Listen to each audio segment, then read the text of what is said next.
Have you had panic attacks after burst exercise, like a sprint or a jump or something intense and spontaneous?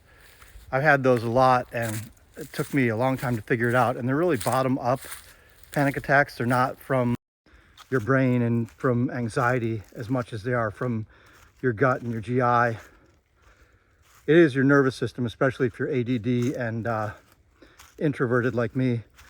But what I found is a great way to stop those from happening is to breathe through your nose.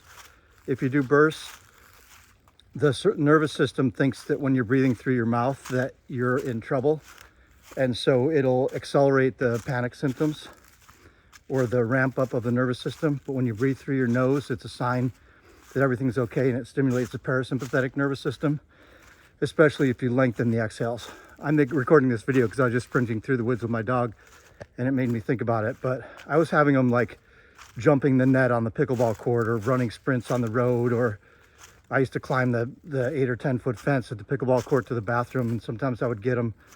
And yeah, what I've learned is that the nose breathing really heads it off and makes it go away or not even come up in the first place. Especially, it's better to head it off and not have it even come up in the first place. So if you do a sprint, breathe through your nose, extend the exhale, and hopefully that helps to head off the bottom up episodes, nervous system regulation or nervous system overreaction episodes.